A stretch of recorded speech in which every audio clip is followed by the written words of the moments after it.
Hello students, welcome to my channel. আজ আমরা class 9 2026 second summative evolution থেকে school number 16 Shri Ramakrishna শিক্ষালয় Howrah এই স্কুলের সিন আনসিন এবং গ্রামারের সমাধান নিয়ে আলোচনা করব, যেটা রয়েছে পেজ 317 থেকে 320-তে। প্রথমে রয়েছে রিডিং কম্পিটিশন সিন। এটা রয়েছে অল সামারিনের ডে থেকে। প্রথম প্রশ্ন রয়েছে, দেখে নাও, কমপ্লিট দ্য ফলোয়িং সেন্টেন্স থেকে। দ্য চিলড্রেন লিসেন, ছেলেমেয়েরা শুনছিল। কি শুনছিল? টু দ্য সাইলেন্স, নীরবতার শব্দ, which held them in a blessed sea of no sound. শব্দহীন একটা মহাসাগরে তাদেরকে যেন সেটা ফেলেছিল। জাস্ট লাইক অ্যানিম্যালস, পশুদের মতো, escape from their cages they ran and ran shouting in circles. তারা তাদের সেই গুহা থেকে পালিয়েছিল আর দৌড়াচ্ছিল আর চিৎকার করছিল গোলাকারে, ঘুরতে ঘুরতে। প্রশ্নোত্তর রয়েছে, what did the children do in order to feel the warmth of the sun. সূর্যের উষ্ণতা অনুভব করার জন্য তারা কী করছিল ছেলেমেয়েরা? The children turned up their faces to the sky, তাদের মুখগুলোকে আকাশের দিকে করেছিল। টুক অফ দেয়ার জ্যাকেটস, তাদের জ্যাকেটগুলো খুলে ফেলেছিল। Let the sun warm their arms, আর সূর্যের আলো যাতে তাদের হাতগুলোতে স্পর্শ করে সেটা তারা সেরকমভাবে হাতগুলোকে বাড়িয়ে দিয়েছিল। 2 নম্বর প্রশ্ন, describe the jungle that cover the Venus. জঙ্গলের বর্ণনা দিতে বলা হচ্ছে যেটা ভেনাসকে কভার করেছিল।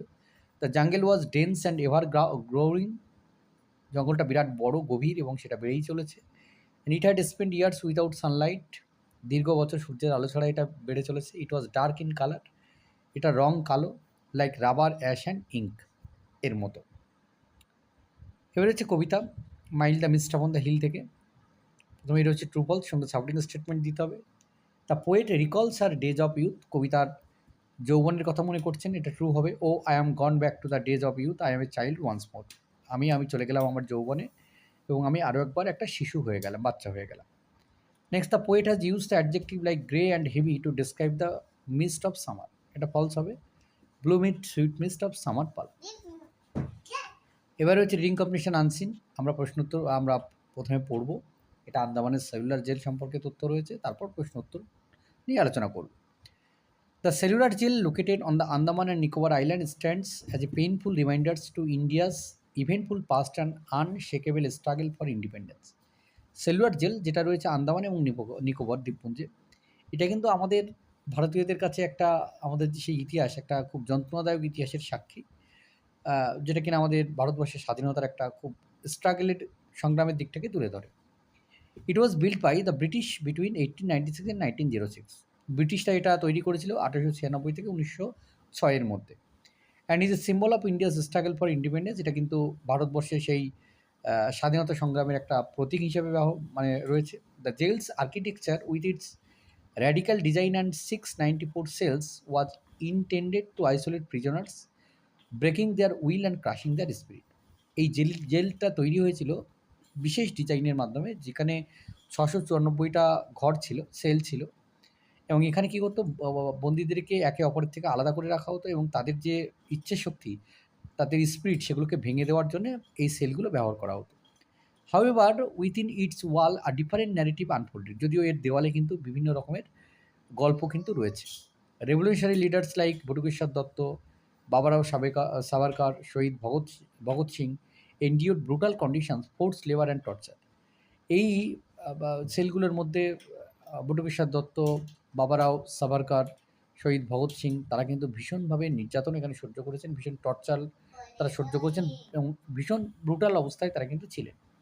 ডেসপাইট দিস অ্যাট্রোসিটিস, এইসব ঔদ্ধত্যের ছাড়াও the prisoners revolution only strengthen, তাদের কিন্তু যে সংগ্রাম সেটা কিন্তু আরও শক্তিশালী হয়েছিল। The jail became a hub for resistance, জেলটা ছিল এমন একটা জায়গা যেখানে তাদের শক্তিটাকে সঞ্চয় করতে হতো। With secret meetings, coded message, এখানে তারা গোপনভাবে মিটিং করতো, তারা কোডেড মেসেজ তারা পাঠাতো। অ্যান্ড আন্ডারগ্রাউন্ড নেটওয়ার্ক ফ্লোরিশিং, এবং এখানে কিন্তু তাদের এই মাটির নিচে তাদের কিন্তু নেটওয়ার্ক ছিল, একে অপরের সঙ্গে কিন্তু বিরাটভাবে একটা যোগাযোগ ছিল। Today the national memorial preserve the jail's history, showcasing the sacrifices made by those who fought for India's freedom.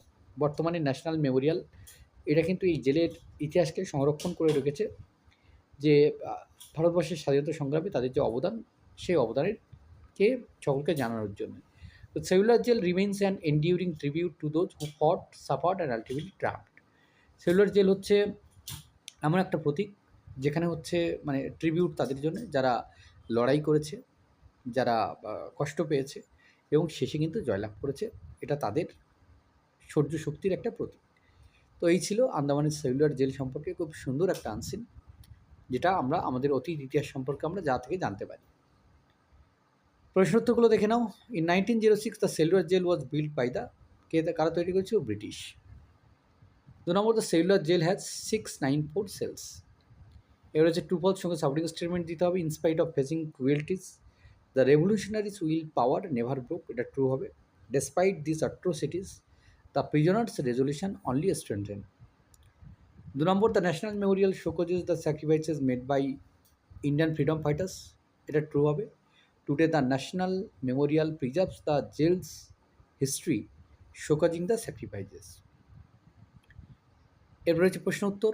How did the revolutionary use the jail for their own purpose, কীভাবে তারা ব্যবহার করতো এই স্বাধীনতা সংগ্রামীরা? উত্তর হচ্ছে the revolutionaries use the jail as a centre of resistance by holding secret meetings, is sending coded message and forming underground networks.